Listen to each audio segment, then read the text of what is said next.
Why hello there, and welcome back to Some Weirdo on the Internet Recommends Several Zine Quest Projects. In short, Zine Quest is a event going on Kickstarter right now where people are making RPG zines, and I am going to pick some ones that I think are neat and tell you about them.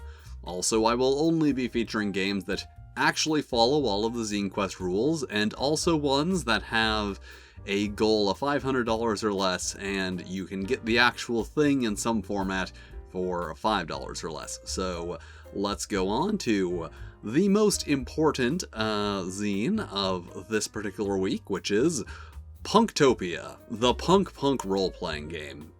Yes, this is my project, and obviously I'm going to plug my own project in this video.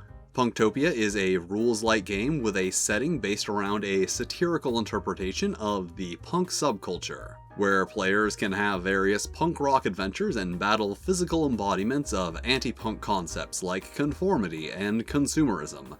I will put a card up there with a link to the Kickstarter video, so you can look at that if you want more information, but for now, let's move on to Mundane Lost, a Powered by the Apocalypse game about just regular folks in a 1950s American suburb who suddenly find themselves thrust into very strange situations which they must somehow escape with their sanity intact.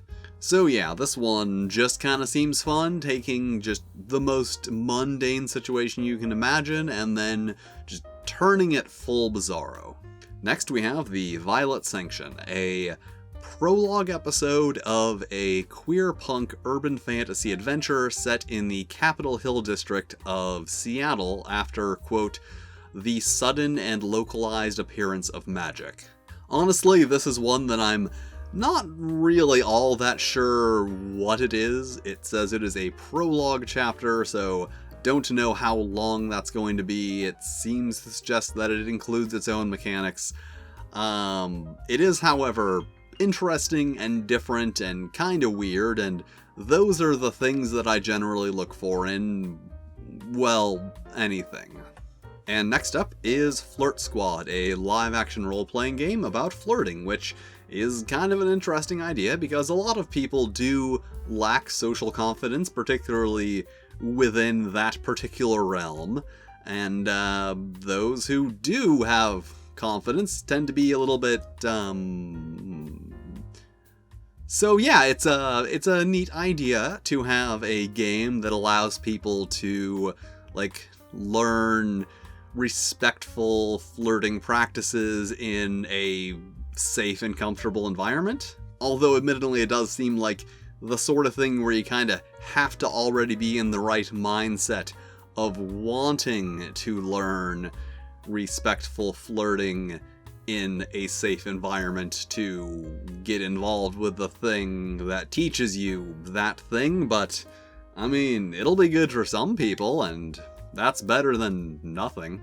Which brings us to The Baby and the Bean, a weird fantasy adventure that takes place in a surrealist version of Chicago's Millennium Park, and as the title suggests, there's apparently a giant baby in the bean that's going to destroy everything, and I guess you have to stop it? So honestly, kinda similar to the Violet Sanction taking a real place and inserting fantastical elements into it, although this one seems much more comedic and bizarro in tone versus the other one that had more of a serious urban fantasy feel to it. But yeah, just overall, this one sounds really weird, and I like weird. And finally, one that actually doesn't adhere to my rules about the goal and price, but it's my list and my rules, so, you know, whatever. Accessible Gaming Quarterly, a series of 4 zines dealing with topics related to making gaming more accessible to people with disabilities, which is something I'm of course in favor of because as a tabletop game designer and reviewer, I obviously want these games to be accessible to as many people as possible. Also, I guess it is just good to have things more accessible in general. So there were my 5 picks for Zine Quest Week 2. Well, 6 actually, if you include Punktopia, the punk role-playing game, absurdist adventure in a world gone punk. So thanks for watching, and join me next week when I will have however many more of these I happen to find for next week. Well, until next time.